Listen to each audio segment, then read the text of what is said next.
In the winter of 1932, a small barrier island off the coast of Biloxi, Mississippi, simply vanished. It didn't burn. It wasn't bombed. It sank beneath the waves of the Mississippi Sound, taking with it a casino, a dance hall, a bathhouse, and every secret that had ever been whispered across its card tables.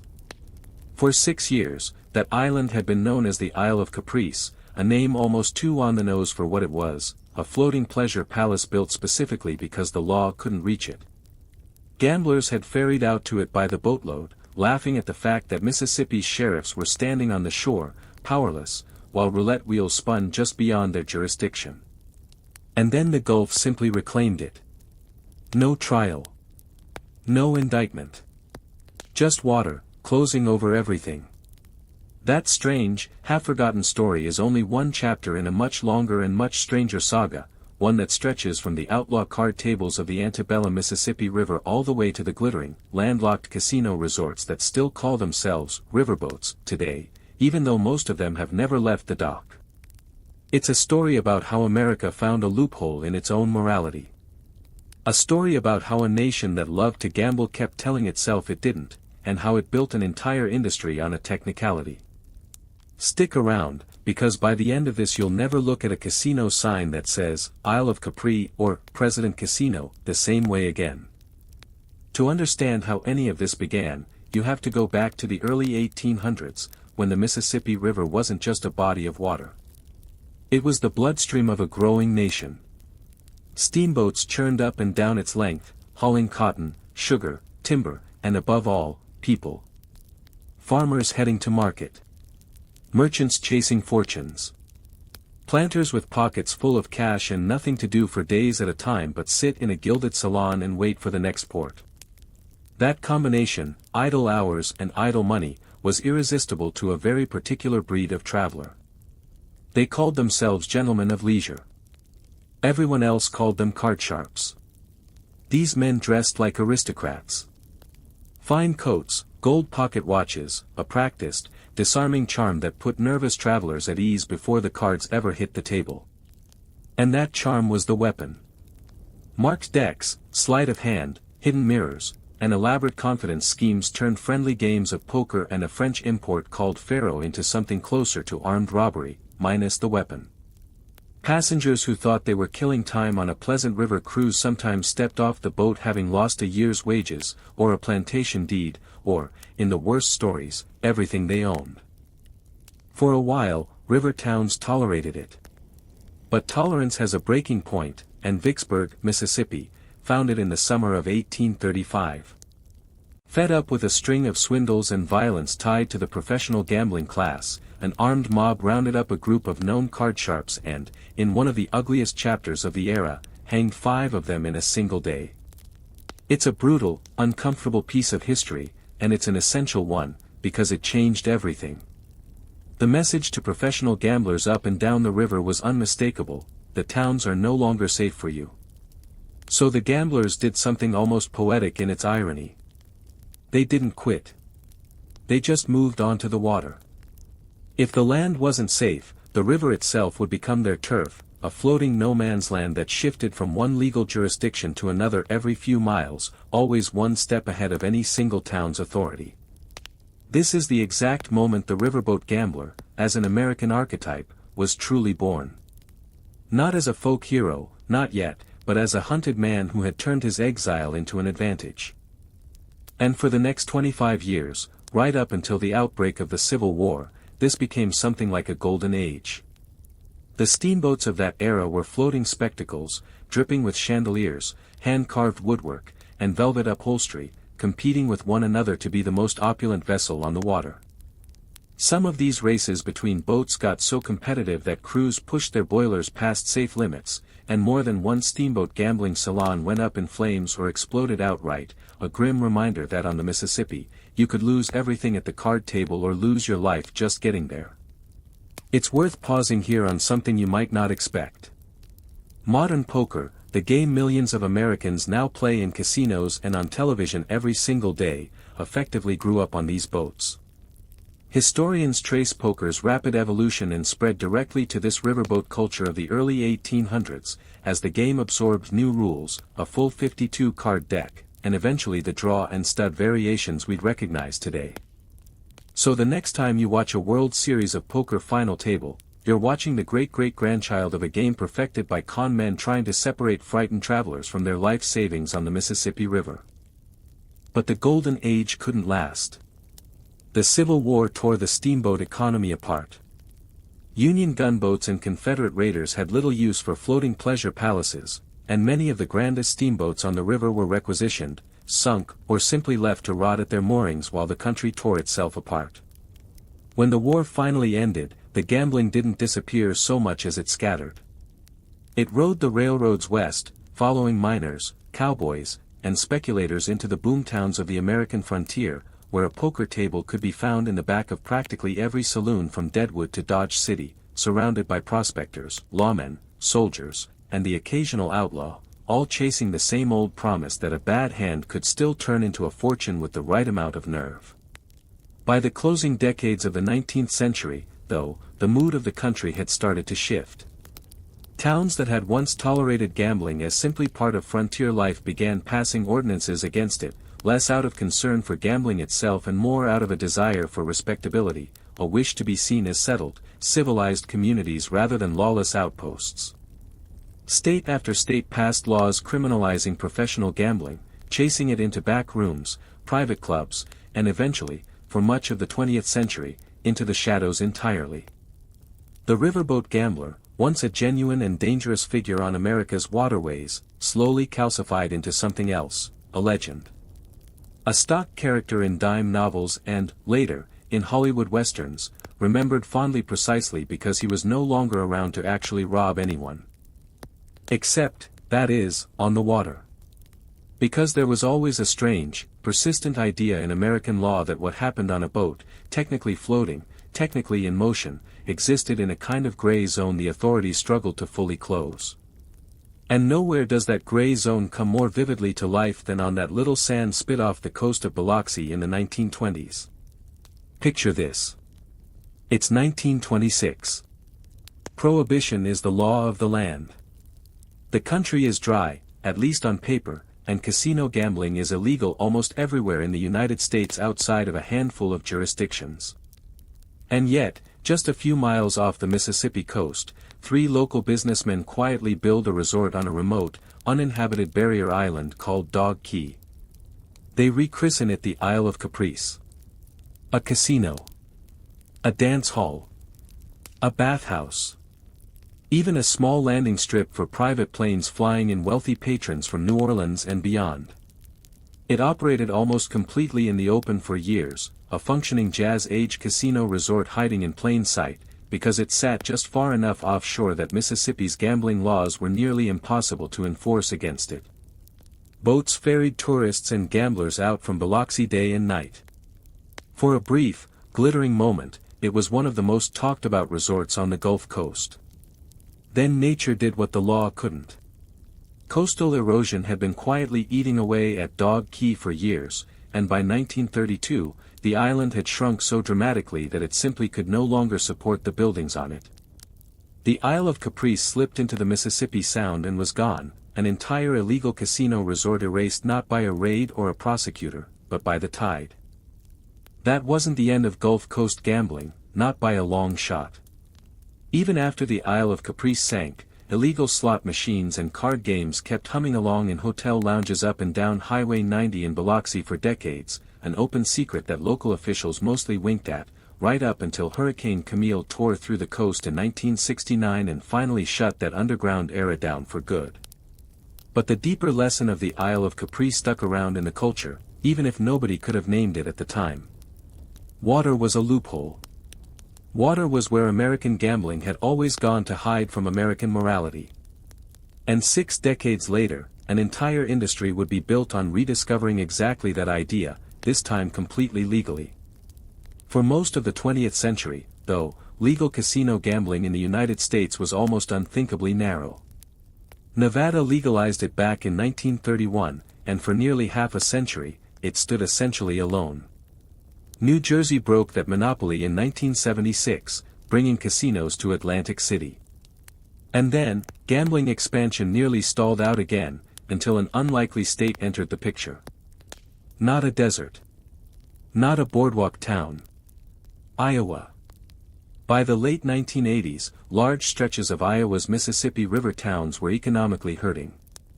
Farm country had been hammered by the agricultural crisis of the 1980s, and river cities like Davenport, Bettendorf, Dubuque, and Clinton were desperate for something, anything, to bring in jobs and revenue. A handful of Iowa lawmakers had a genuinely strange idea. What if the state legalized casino gambling, but only on the water? Not in a casino building. Not on solid ground. On an actual boat, one that had to leave the dock and cruise. It sounds almost absurd today, but the political logic made perfect sense at the time. Iowa wasn't Nevada. It wasn't trying to become a gambling mecca. Lawmakers were terrified of the cultural backlash, worried that full-blown, Vegas-style casinos would offend the state's conservative sensibilities. So they built in every safeguard they could think of. The boats had to sail, not sit at the dock. Only 30% of a vessel's total square footage was allowed to be used for gambling. There was a $5 limit on individual wagers. There was a $200 cap on how much any single person could lose per excursion. Sections of every boat had to be set aside for passengers under 21, and for displays of local Iowa arts and crafts, of all things. It was gambling, wrapped in so much regulatory bubble wrap that it barely resembled gambling at all. The bill, known as the Excursion Gambling Boat Act, passed in March of 1989, and Iowa officially became the first state in American history to legalize riverboat casino gambling. But passing the law was only step one. It still took 2 more years of licensing, construction, and local county referendums before a single boat actually left the dock, which meant April 1, 1991 became one of the most quietly historic dates in the entire history of American gambling. That day, nearly 4,000 people descended on Iowa's Quad Cities region to watch history happen. In Davenport, a boat called the President prepared to launch. In Bettendorf, just across the river, a boat called the Diamond Lady was doing the exact same thing. And up in Dubuque, a third boat, the Casino Belle, was gearing up as well. What followed was a genuinely absurd, and very American, race for bragging rights. The Diamond Lady actually left its dock in Bettendorf first, technically making it the first riverboat to depart. But the President in Davenport beat it to open water by a matter of minutes, because it simply had a shorter distance to travel to reach the main channel of the river. To this day, casino employees and local historians still argue about which boat can rightfully claim the title of first, a wonderfully petty footnote atop a genuinely massive turning point in American gambling history. And it was massive, because Iowa's gamble worked. The boats were profitable almost immediately, and other cash-strapped river states watched with undisguised envy. Illinois moved fast, passing its own Riverboat Gambling Act in January of 1990, less than a year after Iowa, and launching its first boats out of Alton and Peoria in September of 1991. At first, those Illinois boats were positioned far enough away from the Iowa border that they didn't directly compete. That truce didn't last. By 1992, new riverboats were opening in Rock Island and East Dubuque, practically staring across the river at Iowa's own casinos, operating under looser Illinois rules that gave them a real competitive edge. It was the opening shot in what would become a decades-long arms race between neighboring states, each one trying to out-regulate, or under-regulate, the other for gambling tax dollars. Mississippi, meanwhile, took the idea in a completely different direction, and arguably a more honest one. Instead of forcing boats to actually cruise the river, Mississippi's Gaming Control Act of 1990 allowed for what became known as dockside gambling. The vessels still had to sit on the water, technically satisfying the letter of the law, but they never had to leave the shore. In December of 1990, Hancock County became the first county in Mississippi to approve dockside casinos, with Harrison County, home to Biloxi, following right behind. 2 years later, in 1992, the Isle of Caprice opened at Point Cadet in Biloxi, becoming the first true dockside casino on the Mississippi Gulf Coast, permanently moored, permanently open, no excursion required. This is where the history gets genuinely revealing, because it exposes exactly what all these laws were really about. Nobody actually believed that gambling on a moving boat was more moral, or safer, or somehow more wholesome than gambling in a stationary building. The entire framework, the cruising requirements, the wager limits, the loss caps, existed for one reason: to give nervous legislators political cover. It let them tell their constituents, and perhaps themselves, that they hadn't really legalized casino gambling. They'd only legalized something that happened to look almost exactly like it, out on the water, safely removed from Main Street. And once the money started rolling in, that political cover became less and less necessary. Iowa was the first state to blink. Facing brutal competition from Illinois boats that operated without the same restrictions, Iowa lawmakers went back to the drawing board in March of 1994. Within 2 months, they had gutted the very safeguards that had made the original law politically possible in the first place. The mandatory cruising requirement was eliminated. The $5 wager limit was gone. The $200 loss cap disappeared. Iowa's riverboats could now simply sit at the dock and let gamblers wager as much as they wanted, for as long as they wanted. The training wheels had officially come off. Other states followed similar trajectories throughout the 1990s, each one racing to catch the same wave of tax revenue Iowa and Illinois had already tapped into. Louisiana legalized riverboat casinos of its own, eventually allowing them on the Red, Washita, and Calcasieu rivers as well as the Mississippi itself. Missouri and Indiana joined in too, each carving out their own version of the same basic idea: gambling boats tethered to the mystique and the legal loophole of the river, even as the actual cruising became more and more of a formality, and in many cases, no formality at all, with some states eventually allowing boats to be permanently secured to artificial moats or basins that technically satisfied the letter of being on the water, without the vessel ever having the capacity to move at all. Nowhere did this new wave of river gambling transform a place more dramatically than in Tunica County, Mississippi.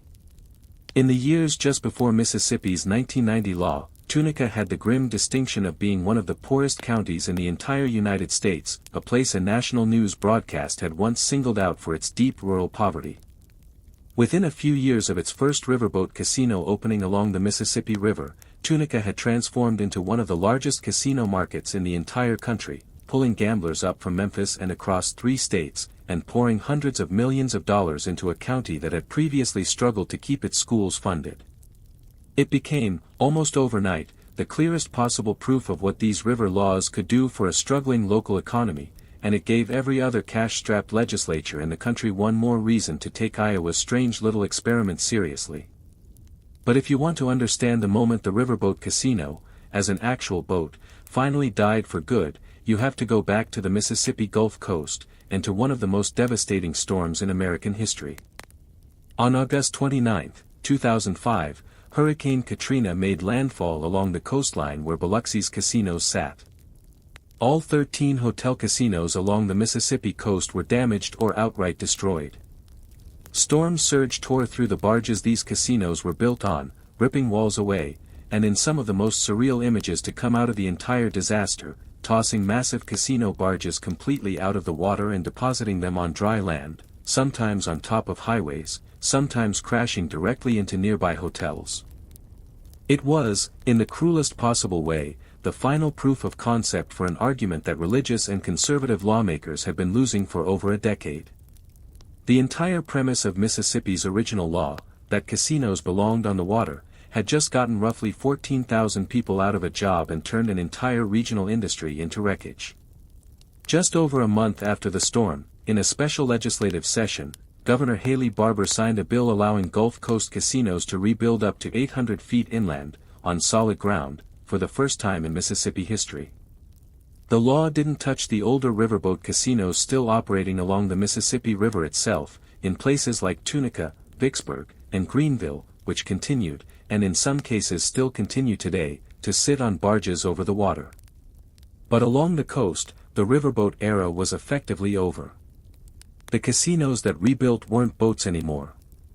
They were resorts, permanent, storm-hardened, multi-story complexes built to look and feel exactly like their Las Vegas counterparts, because that's precisely what they had always secretly wanted to be. So here's the strange truth sitting underneath almost every riverboat casino you can walk into in America today. Most of them aren't boats at all anymore. Iowa's original excursion boats mostly sit permanently docked, or have been decommissioned entirely in favor of land-based casino buildings built right beside where the boats used to be. Mississippi's Gulf Coast properties are now firmly on land, 800 feet and counting from the shoreline.